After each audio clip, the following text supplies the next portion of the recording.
Morning silicon mobile సమర్పిస్తున్న business breakfast షోకి స్వాగతం. గ్లోబల్ మార్కెట్స్ ఈ ఉదయం ఈ శుక్రవారం ఉదయం ఇన్ఫాక్ట్ రిస్క్ ఆఫ్ సెంటిమెంట్ తో ట్రేడ్ అవుతున్నాయి. మోస్ట్ ఆఫ్ ది మార్కెట్స్ లో మనం నష్టాలు చూస్తున్నాం. లాస్ట్ నైట్ అమెరికన్ మార్కెట్స్ కూడా నష్టాలతో క్లోజ్ అయ్యాయి. ఇప్పుడు అదే పరిస్థితి ఏషియన్ మార్కెట్స్ లో కనిపిస్తుంది. ఎస్టెక్స్ నిఫ్టీ కూడా సుమారుగా 70 పాయింట్ల నష్టంతో ట్రేడ్ అవుతుంది. సో క్రూడ్ ప్రైసెస్ బాగా బలహీనపడటం, అలాగే డాలర్ స్ట్రెంథెన్ కావడం గ్లోబల్ మార్కెట్స్ లో, ఈక్విటీ మార్కెట్స్ లో ఒక రిస్క్ ఆఫ్ సెంటిమెంట్ కు దారితీస్తుంది. US markets last night more than 1% నష్టంతో క్లోజ్ కాగా ఇప్పుడు ఇదే పరిస్థితి చైనాతో సహా ఇతర ఏషియన్ మార్కెట్స్ లో కనిపిస్తుంది. అండ్ గోల్డ్ సుమారుగా 2010 లో లెవెల్ కి పడిపోయింది. గోల్డ్ ప్రైసెస్ అంతర్జాతీయంగా $1080 దగ్గర ఔన్స్ బంగారం ట్రేడ్ అవుతుంది. ఇది సుమారుగా ఒక నెలన్నర క్రితం చూసామనుకో $1180 దగ్గర ట్రేడ్ అయిన లెవెల్ నుంచి $1080 $100 పడిపోయింది అమెరికన్ ఇంటర్నేషనల్ మార్కెట్స్ లో gold price. So crude prices week గా ఉన్నాయి, ప్రెషస్ మెటల్స్ ప్రైసెస్ వీక్ గా ఉన్నాయి, డాలర్ స్ట్రెంథెన్ అవుతుంది. ఇవన్నీ కూడా ఈక్విటీ మార్కెట్స్ లో ఒక ఆకర్షణ కోల్పోవడానికి ప్రధాన కారణం చెప్పుకోవచ్చు. సో వరుసగా లాస్ట్ 6 ట్రేడింగ్ సెషన్స్ లో అమెరికన్ ఇండెక్స్ S&P 500 5 సెషన్స్ లో నష్టాలతో ముగిసింది.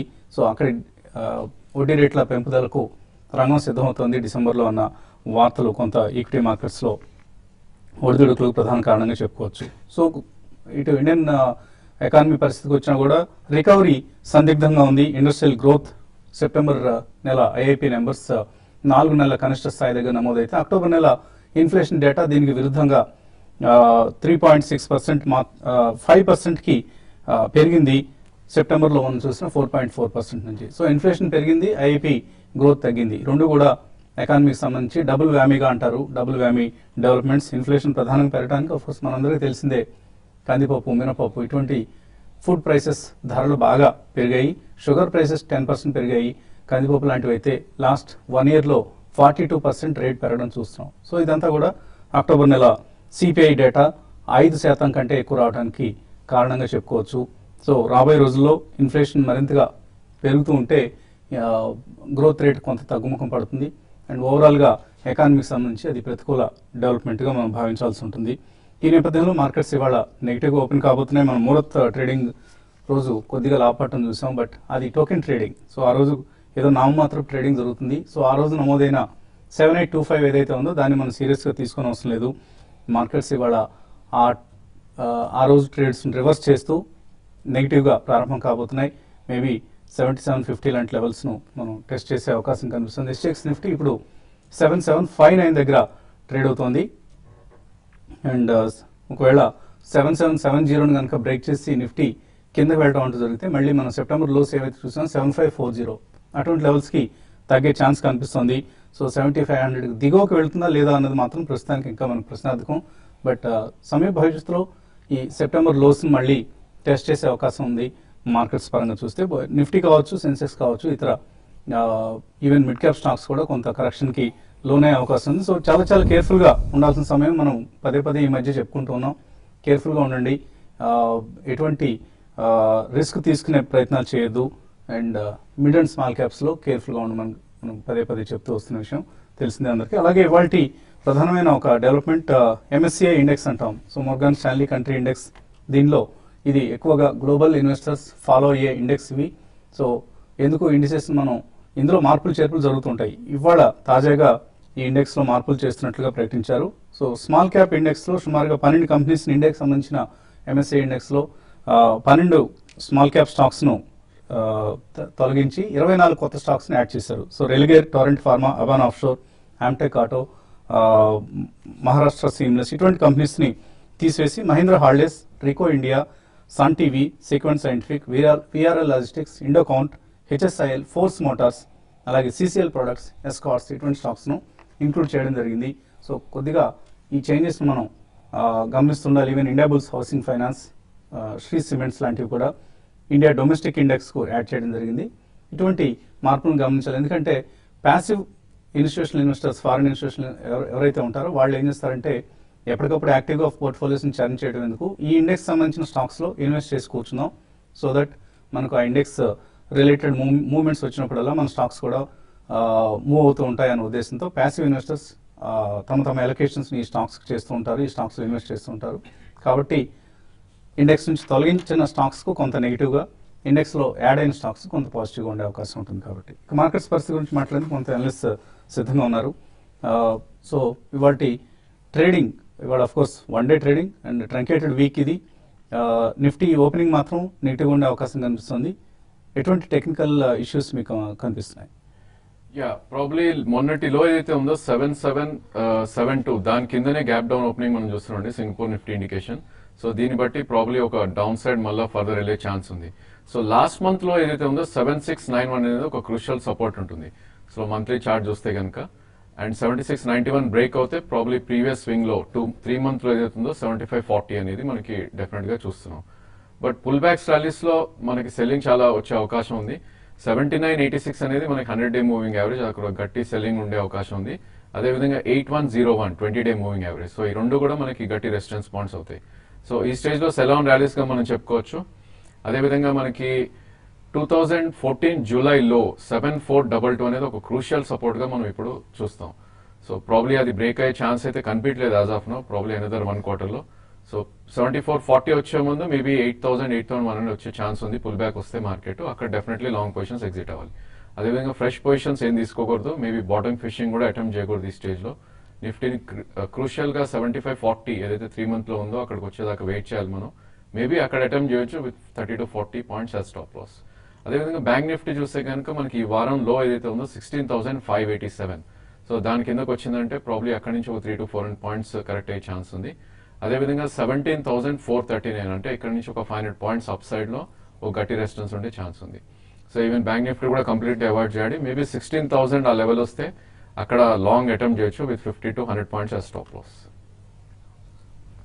మీరు ట్రేడర్స్కి ఎటువంటి ట్రేడింగ్ ఐడియాస్ ఇస్తారు ఈ మార్నింగ్? అండి ఈరోజు మార్నింగ్ ఓపెనింగే మనకి మళ్ళీ ఇంకొక గ్యాప్ డౌన్ అండి. లాస్ట్ అంటే ఒక దీపావళి ట్రేడింగ్ పక్కన పెడితే మిగతా లాస్ట్ 3 ట్రేడింగ్ సెషన్లను కూడా గ్యాప్ డౌన్స్ ఓపెనింగ్ చూసాము. అయితే అందులో ఒకసారి మళ్ళీ గ్యాప్ డౌన్ నుంచి బాగా రికవర్ అయ్యింది. అయితే లాస్ట్ ట్రేడింగ్ అంటే దీపావళికి ముందు రోజు ట్రేడింగ్ లో మాత్రం రికవరీ మాత్రం లేదు. దీపావళి ట్రేడింగ్ మనం పెద్దగా పరిగణలోకి తీసుకోలేము, ఎందుకంటే వాల్యూమ్స్ తక్కువ ఉంటాయి. కాబట్టి మళ్ళీ మార్కెట్ ఇంకొక డౌన్ ట్రెండ్ అనేది మనం చూస్తున్నాం ఈ రోజు ఫ్రెష్ గా. దీనికి ప్రధాన కారణం చెప్పాలంటే గ్లోబల్ గా ఉన్న మార్కెట్ చాలా వీక్ గా ఉన్నాయి లాస్ట్ 2-3 రోజులుగా. కాబట్టి దాని ప్రభావం మన మార్కెట్ మీద ఎక్కువ ఉంది. ప్లస్ లాస్ట్ ఈ క్వార్టర్ రిజల్ట్ గా చూస్తే ఏమాత్రం బాగాలేదని దానివల్ల కూడా మన మార్కెట్ ఈ విధంగా పడుతున్నాయి. బట్ ఏదైనా కూడా ట్రేడింగ్ పరంగా చెప్పాలంటే కొన్ని స్టాక్స్ బాగా సెల్లింగ్ కి ఇంకా కరెంట్ లెవెల్స్ లో కూడా చేసుకోవచ్చు. ఈవెన్ ఇన్వెస్ట్మెంట్ చేసే వాళ్ళు కూడా కొంచెం వెయిట్ చేయడం మంచిది. కొంత ఇక్కడ నుంచి ప్రైస్ కరెక్షన్స్ కూడా ఇన్ని రోజులు మార్కెట్ పడినా కూడా కొన్ని స్టాక్స్ మాత్రం పెద్దగా పడలేదు. బట్ ఇక్కడ నుంచి మార్కెట్స్ ఈ లెవెల్లో కానీ ఆగలేదంటే అవి కూడా దాంట్లో కూడా మనకి డౌన్ ట్రెండ్ అనేది రావడానికి అవకాశం ఉంటుంది. కాబట్టి అటువంటి స్టాక్స్ లో ఎవరైతే కొంత ప్రాఫిట్స్ లో ఉన్నారో వాళ్ళు ప్రాఫిట్ బుక్ చేసుకొని మళ్ళీ లోయర్ లెవెల్లో కూడా బై చేసుకోవచ్చు. బట్ అయితే వచ్చే కొద్ది రోజుల్లో నిఫ్టీ కొంచెం ఈ లెవెల్ ఆగడానికి అంటే అరౌండ్ 7,600 అంటే ఇక్కడ నుంచి ఒక 150-200 పాయింట్స్ దగ్గర ఆగొచ్చు. అది కూడా దృష్టిలో పెట్టుకొని ట్రేడ్ చేసుకోమని చెప్తాను. కొన్ని స్టాక్స్ ఈరోజు సెల్ చేసుకోమని చెప్తాను. లైక్ యాక్సిస్ బ్యాంక్ ఒకటి 480 బిలో కానీ ఉంటే దాన్ని సెల్ చేసుకోమంటాను. 484 దగ్గర స్టాప్ లాస్ పెట్టుకోమంటాను. 472 and 470 దాకా రావచ్చు. అదేవిధంగా టాటా మోటార్స్ కూడా కరెంట్ లెవెల్స్ లో సెల్ చేసుకోవచ్చు. 412 బిలో ఉంటే దాన్ని కూడా సెల్ చేసుకొని 416 దగ్గర స్టాప్ లాస్ పెట్టుకోమంటాను. 400 and 398 లెవెల్స్ టెస్ట్ చేసే అవకాశం ఉంది.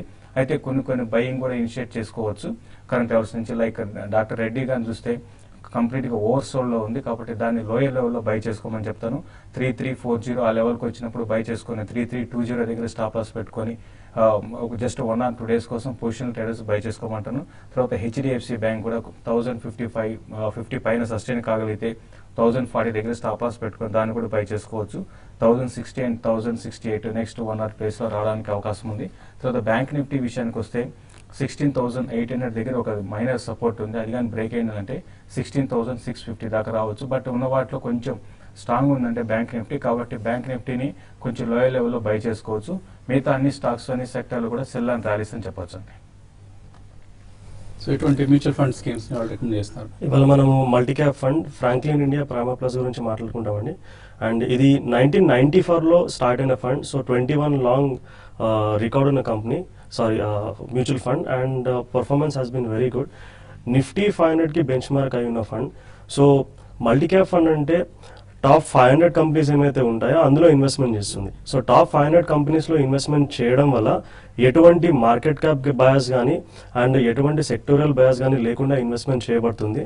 అండ్ ఏవైతే కంపెనీస్ వెల్త్ క్రియేట్ చేస్తాయో అండ్ కాంపిటేటివ్ అడ్వాంటేజ్ ఉంటుందో, దాంతోపాటు మంచి రిటర్న్ జనరేట్ చేస్తాయో, superior return on capital generate చేస్తాయో అలాంటి కంపెనీస్లో ఇన్వెస్ట్మెంట్ చేస్తుంది. అండ్ లాస్ట్ 1 yearలో చూస్తే పియర్ గ్రూప్తోని 5% it has given more return. And last 3 years and 5 yearsలో కూడా పియర్ గ్రూప్ని ఆల్మోస్ట్ 4.5 to 5% బీట్ చేసింది. అండ్ 7-10 yearsలో ఆల్మోస్ట్ 4% వరకు బీట్ చేసింది. అండ్ లాస్ట్ 1 yearలో రిటర్న్ చూస్తే కనుక 7.62% ఈజ్ లాస్ట్ 1 year రిటర్న్, 3 yearsలో 22% రిటర్న్, అండ్ 5 yearsలో 12.26%, 7 yearsలో 20.53, అండ్ సిన్స్ ఇన్సెప్షన్ గత 21 సంవత్సరాలుగా చూస్తే ఆల్మోస్ట్ 19.49% రిటర్న్ ఇచ్చిందండి. అండ్ టాప్ సెక్టర్స్ వచ్చేసి financial, health care, automobile, technology and engineering. Top holdings HDFC bank, Infosys, ICICI bank, IndusInd bank and Bharti Airtel. And ఎవరైతే 1 lakh ఇన్వెస్ట్మెంట్ చేశారో 21 years back, right now 43 lakhs is the current value అండి. 43,02,000 is the current value. And multi cap fund అవ్వడం వల్ల so superior returns generate చేయడానికి అవకాశం ఉంటుంది. Somebody who want to have this fund in their portfolio, ఒక 15 to 20% they can have in there portfolio. Okay అండి, investors నుంచి calls అలాగే mails తీసుకునే ముందు కాసేపు ప్రకటనలు.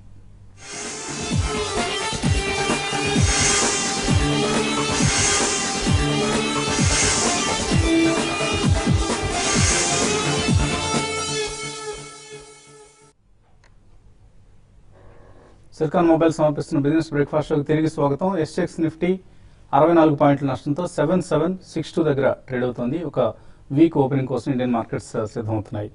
కాలర్స్ లైన్ ఉన్నారు. ఫస్ట్ కాలర్ తిరుపతి నుంచి ఉపేంద్ర సాయి. హలో హలో, నా పేరు ఉపేంద్ర సాయి అండి. అడగండి ఉపేంద్ర. సార్ ఏం లేదు సార్, ఇప్పుడు నా వయసు వచ్చి 23 years. నేను ఇప్పుడు ప్రెసెంట్ ఏదైనా మ్యూచువల్ ఫండ్ మీద ఇన్వెస్ట్ చేయాలనుకున్నాను. ఇప్పుడున్న సిచ్యువేషన్ లో ఏదైతే బెస్ట్ రిటర్న్ 25 years తర్వాత ఏదైతే బెస్ట్ రిటర్న్స్ వస్తుందో అది దాని విషయం కనుక్కున్నాను. ఏం చేస్తారు మీరు? 23 years అంటున్నారు. మేమైతే ఇప్పుడు జాబ్ చేస్తున్నాం సార్. జాబ్ ఈ మధ్యనే కెరీర్ ప్రారంభించారు. ఎటువంటి జాబ్ లో ఉన్నారండి? మంత్లీ ఇన్కమ్ ఎంత వస్తుంది? మేము ఎటువంటి జాబ్ లో అంటే ఒక 12,000 ఇచ్చే పొజిషన్ తీసుకునే పొజిషన్ లో ఉన్నాం సార్. పెళ్ళైందా? అంటే 1,000 రూపీస్ అయితే నేను ఎత్తి పెట్టుకోవడానికి నేను ట్రై చేస్తున్నాను సార్. 1,000 రూపీస్ మ్యూచువల్ ఫండ్ మీద ఏదైతే బెస్ట్ కంపెనీస్ ఉన్నాయో దాని మీద పెట్టుకోవాలనుకుంటాను సార్. గుడ్, మంచి ఆలోచన చేస్తున్నారు. ఇంత ఎర్లీ ఏజ్ లోనే స్టార్ట్ చేస్తున్నారు ఇన్వెస్ట్మెంట్స్ ని. 1000 రూపాయలు ఎస్ఐపి చేస్తారు. ఇప్పుడున్న సిచ్యువేషన్స్ మనకి ఏదైతే 25 years తర్వాత 1,000 రూపీస్ నాది మంత్లీ పేమెంట్. ఓకే అండి, ఏది best return sir? Okay, first of all congratulations అండి. చిన్న వయసులోనే మీరు ఈక్విటీలో ఇన్వెస్ట్మెంట్ చేయాలని అనుకుంటున్నారు. ముఖ్యంగా మీరు వచ్చే 5 నుంచి 7 సంవత్సరాలు మీ ఖర్చులు కానీ ఏ విధంగా అదుపు చేసుకుంటారో దానిపైన మీరు అడిషనల్గా ఇన్వెస్ట్మెంట్ చేయడానికి వీలవుతుంది అండ్ వెల్త్ కూడా జనరేట్ చేయడానికి వీలవుతుంది. సో ఇంతకుముందు మాట్లాడినట్టు మనము ఫ్రాంక్లిన్ ఇండియా ప్రైమ్ ప్లస్లో మీరు ఇన్వెస్ట్మెంట్ చేసుకోవచ్చు. అండ్ ఇన్కమ్ ఇంక్రీజ్ అయినప్పుడు ఫర్దర్గా కూడా ఇన్వెస్ట్మెంట్ చేయడానికి ప్రయత్నించండి. తర్వాత కాలర్ లైన్ ఉన్నారు నిజామాబాద్ నుంచి Suresh. Hello sir, good morning sir. Mutual fund గురించి తెలుసుకోవాలి. అడగండి. నేను బిర్లా సన్లైట్ ఈక్విటీ ఫండ్ లో హెచ్డిఎఫ్సి మిడ్ క్యాప్ ఆపర్చునిటీలో 2,000, ఐసిఐసి వాల్యూ డిస్కవరీ ఫండ్ లో 2,000 గత 2 years నుంచి చేస్తున్నాను సార్.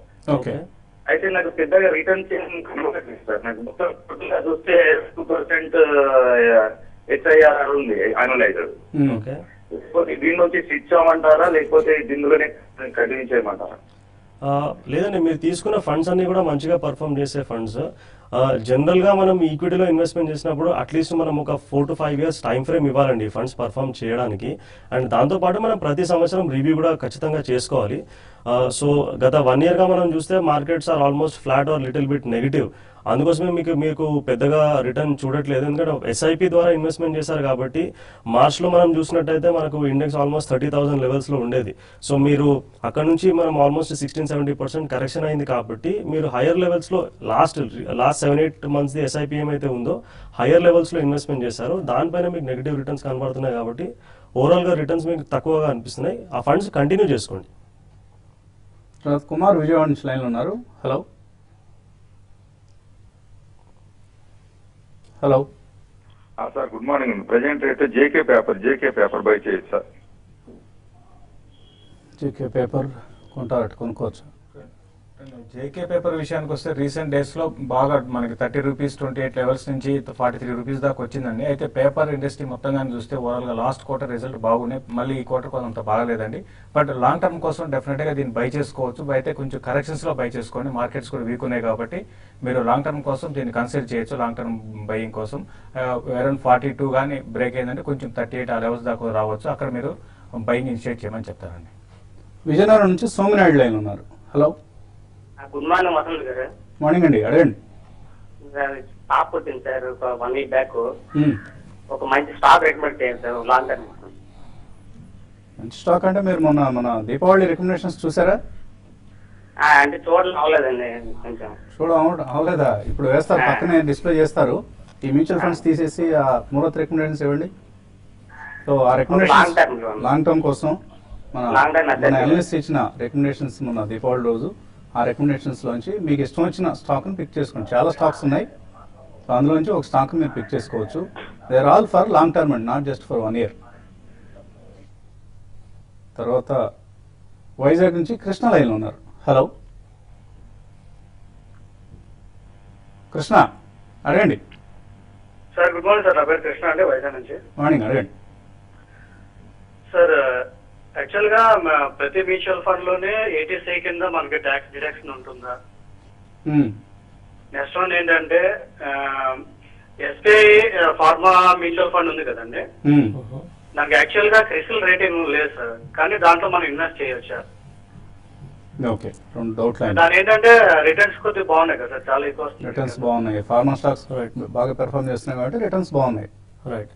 సో 80C సెక్షన్ కింద మనకు ట్యాక్స్ బెనిఫిట్ కావాలి అంటే మనం ఈఎల్ఎస్ఎస్ స్కీమ్లోనే ఇన్వెస్ట్మెంట్ చేసుకోవాలండి. అండ్ అన్ని equity mutual funds are not ELSS schemes. So కొన్ని స్పెసిఫిక్ స్కీమ్స్ ఉంటాయి ఈఎల్ఎస్ఎస్ స్కీమ్స్, అందులో మనకు 3 year లాకిన్ పీరియడ్ ఉంటుంది. సో ఇన్వెస్ట్మెంట్ చేసిన తర్వాత మనం 3 years వరకు దాన్ని బయటకు తీయలేము. సో 3 years తర్వాత we can take our money back. So ఇందులో ట్యాక్స్ ప్లానింగ్ కూడా ఎఫిషియెంట్గా చేసుకోవచ్చు అండి. 3 సంవత్సరాలు మనం కంటిన్యూగా ఇన్వెస్ట్మెంట్ చేసుకుంటే ఫర్దర్గా 4th year నుంచి అడిషనల్గా ఇన్వెస్ట్మెంట్ చేయాల్సిన అవసరం ఉండదు. దాన్నే మనం ఫస్ట్ 3 years ఇన్వెస్ట్మెంట్ చేసింది ఏమైతే ఉంటుందో దాన్ని కంటిన్యూగా రోల్ ఓవర్ చేసుకోవచ్చు. And coming to the SBI pharma fund, and జనరల్గా మనము థిమాటిక్ ఫండ్, సెక్టోరల్ ఫండ్ని అవాయిడ్ చేస్తే మంచిది అండి. హయ్యర్ రిస్క్ ఎపిటైట్ కనుక ఉంటే you can definitely look at that, but risk కూడా అదే విధంగా ఉంటుంది. అండ్ థిమాటిక్ ఫండ్స్లో మనం ఇన్వెస్ట్మెంట్ చేసినప్పుడు లెవెల్స్, లో లెవెల్స్లో ఎంటర్ అయ్యి హై లెవెల్స్లో ఎగ్జిట్ అవ్వాలి. మెయిన్ డౌట్ క్రిసిల్ రేట్ చేయలేదు కాబట్టి చేయొచ్చా లేదా? చేయొచ్చు, ప్రాబ్లం లేదు. బట్ రిస్క్ ఎపిటైట్ హైగా ఉంటే డెఫినెట్గా చేసుకోవచ్చు. థిమాటిక్ ఫండ్స్కి రేటింగ్స్ జనరల్గా ఇవ్వరు. ఓకే, అలాగే తర్వాత కాలర్, లాస్ట్ కాలర్ విజయవాడ నుంచి సరిత. హలో. హలో, నమస్కారం అండి. నమస్తే అండి, అడగండి. నేను నా మనవరాలు పెళ్లికి 10 లక్షలు గిఫ్ట్ గా ఇవ్వాలనుకుంటున్నానండి. అది మ్యూచువల్ ఫండ్ లో పెట్టి 20 సంవత్సరాలు లాస్ట్ చేసి ఒక అమౌంట్ దానికి వచ్చేలా చేయాలనుకుంటున్నాను. దాని గురించి మీ వయసు ఎంత ఇప్పుడు? నా వయసు 55 అండి. 55 సంవత్సరాలు. సో మనవరాల కోసం 20 ఏళ్ళు ఉద్దేశంతో గతంలో మీకు కొన్ని బ్యాలెన్స్డ్ స్కీమ్స్ రికమెండ్ చేస్తాం, మీరు అందులో ఇన్వెస్ట్ చేశారా? అది చూడలేదండి, నేను ఈ బడ్జెట్ ఇవ్వాలని అనుకున్నాను. ఓకే, సో 10 లక్షల రూపాయలు కాబట్టి ఆవిడ మలగులాలు పడుతున్నారు, ఎక్కడ పెడితే బాగుంటుందని 10 మందిని అడుగుతున్నారు. ఎటువంటి సలహా ఇస్తారు? సో 10 లక్షలు కనుక మీరు బ్యాలెన్స్డ్ స్కీమ్ లో పెట్టుకుంటే మంచిదండి. మీరు ఫస్ట్ టైం ఇన్వెస్టర్స్ అనుకుంటాను. సో బ్యాలెన్స్డ్ స్కీమ్స్ లో మనం పెడితే దాదాపు 12 నుంచి 13% వరకు రిటర్న్ రావడానికి అవకాశం ఉంటుంది. రిస్క్ కూడా కొద్దిగా తక్కువగా ఉంటుంది. మీరు ఇప్పుడు 10 లక్షల రూపాయలు ఇన్వెస్ట్మెంట్ చేసి ఒక 20 సంవత్సరాల వరకు అట్లాగే పెట్టేసి 20 years తర్వాత మీ మనవరాలకు ఇవ్వాలి అనుకుంటే దాదాపు ఆల్మోస్ట్ 1 కోటి రూపాయలు జమ అవుతాయండి. 96 లక్షల రూపాయలు జమ అవుతాయి. దీనికి మీరు ఒక 3 నుంచి 4 ఫండ్స్ని సెలెక్ట్ చేసుకుని ఇన్వెస్ట్మెంట్ చేసుకోవచ్చు. అండ్ మీరు ICICI prudential balanced advantage fund and Birla sun life 95 fund ఉందండి. బిర్లా సన్ లైఫ్ 95 ఫండ్ ఉంది. And HDFC balance funds consider చేయవచ్చు. దాంతోపాటు మీరు DSP black rock balance fund consider చేయవచ్చు. ఈ 4 ఫండ్స్లో ఈ 10 లక్షల రూపాయలు ఏమైతే ఇన్వెస్ట్మెంట్ చేయాలనుకుంటున్నారో అందులోంచి ఒక 40% మీరు లంసమ్ ఇన్వెస్ట్మెంట్ చేసుకోండి. 60% 6 lakhs ఏమైతే ఉందో వచ్చే 4 నెలలకి మీరు ఎస్టీపీ ద్వారా ఇన్వెస్ట్మెంట్ చేసుకోండి. తర్వాత కాలర్ అద్దంకి నుంచి విజయలక్ష్మి, లాస్ట్ కాలర్. హలో. నమస్తే వసంత్ గారు. నమస్తే అండి, అడగండి. మేము ట్రీ హౌస్ ఎడ్యుకేషన్ 300 రూపాయల్లో 200 షేర్లు కొన్నామండి. ఈ రేట్లో యావరేజ్ చేసుకోవచ్చా, లేకుంటే ఎగ్జిట్ అయిపోయి ఆర్టీ డ్రగ్స్ కానీ సూపర్ హౌస్ కానీ కొనుక్కోవచ్చింది? సో మనం మూడోత్ రికమెండేషన్ ఇచ్చిన 2 స్టాక్స్లో ఇన్వెస్ట్ చేద్దాం అనుకుంటున్నారు. ట్రీ హౌస్ నుంచి వాటికి షిఫ్ట్ కావచ్చా? ట్రీ అవుట్ చూస్తే కనుక కొద్దిగా వెయిట్ చేయొచ్చు అండి. బేసికలీ ఈ స్టాక్ చూస్తే కనుక 559 నుంచి ఆల్మోస్ట్ ఇది 249 దగ్గర అవటం చేసాం. సో 214 దగ్గర ఒక గట్టి సపోర్ట్ ఉండే అవకాశం ఉంది. ప్రాబ్లీ యావరేజ్ అయితే చేయొద్దు. ఏమాత్రం పుల్ బ్యాక్ వచ్చి 275 అండ్ 280 అక్కడికి వస్తే కనుక డెఫినెట్ గా మీరు ఎగ్జిట్ అయ్యి మేబీ మన రికమెండేషన్స్ లో Omkar chemicals and Eicher Omkar chemicals and LJ equipment ఈ రెండు యూ కెన్ అటెంప్ట్ అండి. తర్వాత ఈ మెయిల్ వచ్చింది మనకు. కార్తికేయ అడుగుతున్నారు, ఈక్విటీ ఇన్వెస్ట్మెంట్స్ లాంగ్ టర్మ్ కోసం ఫీ బేస్డ్గా రికమెండ్ చేసే వాళ్ళు ఎవరైనా ఉన్నారా అని. చాలా ఉన్నాయండి అటువంటి సంస్థలు. అందులో మీకు బాగా నచ్చిన సంస్థను సెలెక్ట్ చేసుకోవచ్చు. అలాగే లాంగ్ టర్మ్ కోసం జేకే టైర్స్, అపోలో టైర్స్ ఈ రెండిట్లో వెంకట మహేష్ అడుగుతున్నారు, ఏది బెటర్ స్టాక్ అవుతుంది? రెండు కూడా మంచి స్టాక్స్ ఏనండి. అయితే అపోలో టైర్స్ మొన్న రిజల్ట్ బాగా రాలేదు, అదొకటే. బట్ మీరు ఇట్లా కోటన్ కాకుండా బట్ ఫండమెంటల్ స్ట్రాంగ్ ఉన్న కౌంటర్స్ రెండు కూడా 50% మీరు ఇన్వెస్ట్ చేయండి. ఇక్కడ నుంచి కరెంట్ లెవెల్స్ నుంచి లాంగ్ టర్మ్ లో మీకు మంచి రిటర్న్ రావడానికి అవకాశం ఉంటుంది. ప్రసన్న కుమార్ గుంటూరు నుంచి అడుగుతున్నారు, స్ట్రైట్స్ ఆర్కో ల్యాబ్స్ 1250లో కొన్నారు, కొందాం అనుకుంటున్నారు, కొనొచ్చా? ప్రాబ్లీ ఫస్ట్ ప్రైస్ పాయింట్ గా మీరు తీసుకోవచ్చండి. కరెంట్లీ 1250 కరెంట్ మార్కెట్ ప్రైస్ ఉంది. మేబీ 50% ఈ రేట్ లో తీసుకోండి. అదే విధంగా మార్కెట్ బాగా కరెక్ట్ అయింది 200-day మూవింగ్ యావరేజ్ అంటే 1144 దాకా వస్తే సెకండ్ ప్రైస్ పాయింట్ తీసుకోండి. 1 year వ్యూ ఉంటే మేబీ 20 to 25% రిటర్న్ వచ్చే అవకాశం ఉంది. జాఫర్ భాష అడుగుతున్నారు, Nifty 8000 call option long position ఉంది, 7700 పుట్ ఆప్షన్ షార్ట్ పొజిషన్ ఉంది, ఏం చేయాలి? ప్రస్తుతానికైతే మీరు ఇప్పుడు కాల్ ఆప్షన్ మీరు హోల్డ్ చేయమని చెప్తానండి. అంటే ఓపెనింగ్ మనకి గ్యాప్ డౌన్ లో ఓపెన్ అవుతుంది కాబట్టి మీరు హెడ్జింగ్ లో ఉన్నారు కాబట్టి ప్రస్తుతానికి హోల్డ్ చేయండి. అయితే నిఫ్టీ గానీ చూడండి 7,800 పైన నెక్స్ట్ 1 or 2 days లో కానీ సస్టైన్ కాగలిగితేనే నిఫ్టీ ఫర్దర్ గా అప్ ట్రెండ్ ఉంటుందండి. లేదంటే మాత్రం 7,600 లెవెల్ కి వచ్చే అవకాశం ఉందండి. ముఖర్జీ చొక్కపల్లి అడుగుతున్నారు, Franklin India balanced fund, Tata balanced fund, HDFC balanced fund ఈ మూడిట్లోనూ 3,000 రూపాయలు చొప్పున 5 years ఎస్ఐపి చేద్దాం అనుకుంటున్నారు, చేయొచ్చా? అంటే మీరు బ్యాలెన్స్ ఫండ్స్ ఎంచుకోవడానికి కారణం కనుక్కోవాలండి. ఈ 3 ఫండ్స్ కూడా మంచిగానే చేస్తున్నాయి. కాకపోతే మీకు 5 సంవత్సరాల టైం ఉందంటున్నారు కాబట్టి కొద్దిగా మీరు రిస్క్ తీసుకోదలిస్తే ప్లేన్ డైవర్సిఫైడ్ ఫండ్స్ లో ఇన్వెస్ట్మెంట్ చేసుకున్నా మంచిదే. లేదు కొద్దిగా రిస్క్ తక్కువ కావాలంటే you can continue all these 3 funds. Pradeep అడుగుతున్నారు, సువైన్ లైఫ్ సైన్సెస్ 219లో హోల్డ్ చేస్తున్నారు, హోల్డ్ చేయొచ్చా లేకపోతే అమ్మేసి మళ్ళీ తక్కువ లెవెల్స్ దగ్గర కొనుక్కోవచ్చా? ఇది టోటలీ ట్రేడింగ్ జోన్ లో ఉన్న స్టాక్ అండి. లాస్ట్ 3 days గా స్టాక్ పెరగటం చూసాం 249 and 274 మధ్యలో. ప్రాబ్లీ దీనికి అరౌండ్ 285 and 290 దగ్గర ఒక గట్టి రెసిస్టెన్స్ ఉండే అవకాశం ఉంది. మేబీ అక్కడ మీరు అటెంప్ట్ చేయండి. ఓ 50% అమ్మి మళ్ళీ మార్కెట్ కరెక్ట్ అరౌండ్ 260, 255 వస్తే అక్కడ మీరు మళ్ళీ బైబ్యాక్ చేయొచ్చు. గోపీచంద్ 1999లో వింధ్యా టెలి కొన్నారు 40 రూపాయల దగ్గర, ఇప్పుడు 900 రూపాయలు ఉంది, ఇంకా కంటిన్యూ చేయొచ్చా అమ్మేసేయచ్చా? ఫస్ట్ మీరు మంచి స్టాక్ అనేది పిక్ చేసుకున్నారండి, ఇంకా పెరగడానికి అవకాశం ఉందండి. ఇలా మన దీపావళి రికమెండేషన్ లో కూడా నేను ఇవ్వడం జరిగింది. ఇంకా ఇది పెరిగి 1200 to 1400 షార్ట్ టర్మ్ ట్రెండ్ అండి. లాంగ్ టర్మ్ అయితే ఇంకా పెరగచ్చు. స్టడీ గ్రోత్ ఉంది కాబట్టి మీరు హోల్డ్ చేసుకోవచ్చు. క్వార్టర్ రిజల్ట్ చాలా స్ట్రాంగ్ ఉన్నాయి. లో PE 12 PE 12 PE తో ట్రేడ్ అవుతుంది కాబట్టి హోల్డ్ చేసుకోండి. సురేష్ కుమార్ ఐసిఐసిఐ కొన్నారట 267లో, షార్ట్ టర్మ్ కోసం ఏం చేయాలి? ప్రాబ్లీ కొద్దిగా పుల్ బ్యాక్ వస్తే ఎగ్జిట్ అవడం బెటర్ అండి. మేబీ ఇది 278 and 280 దగ్గర ఒక గట్టి రెసిస్టెన్స్ ఉంది. ప్రాబ్లీ లాస్ట్ 4-5 days గా బ్యాంక్స్ అవుట్ పర్ఫార్మ్ చేస్తుంది. Maybe you should try to exit at that rate. Sriram అడుగుతున్నారు, యూఎస్ఏలో ఉంటారైనా ఎస్ఐపి చేద్దాం అనుకుంటున్నారు, మ్యూచువల్ ఫండ్స్ లో నెలకు సుమారుగా 50,000 రూపాయలు ఇన్వెస్ట్ చేస్తారట, ఎటువంటి స్కీమ్స్ రికమెండ్ చేస్తారు? ఓకే, దీనికి మీరు ICICI Prudential focused blue chip fund, Birla sun life MNC fund, Mirae Asset emerging blue chip fund, UTI equity fund and Franklin India high growth companies fund ఈ 5ని ఎంచుకోవచ్చండి. అలాగే మనం 3వ రోజు కొన్ని ఫండ్స్ రికమెండ్ చేస్తాం, అందులో నుంచి కూడా మీరు మీ సెలక్షన్ను ఎంపిక చేసుకొని ఇన్వెస్ట్ చేసే ప్రయత్నం చేయొచ్చు. ఇది ఇవాళ సెల్కాన్ మొబైల్స్ సమర్పించిన బిజినెస్ బ్రేక్ఫాస్ట్. మధ్యాహ్నం స్మార్ట్ ఇన్వెస్ట్లో మళ్ళీ కలుద్దాం.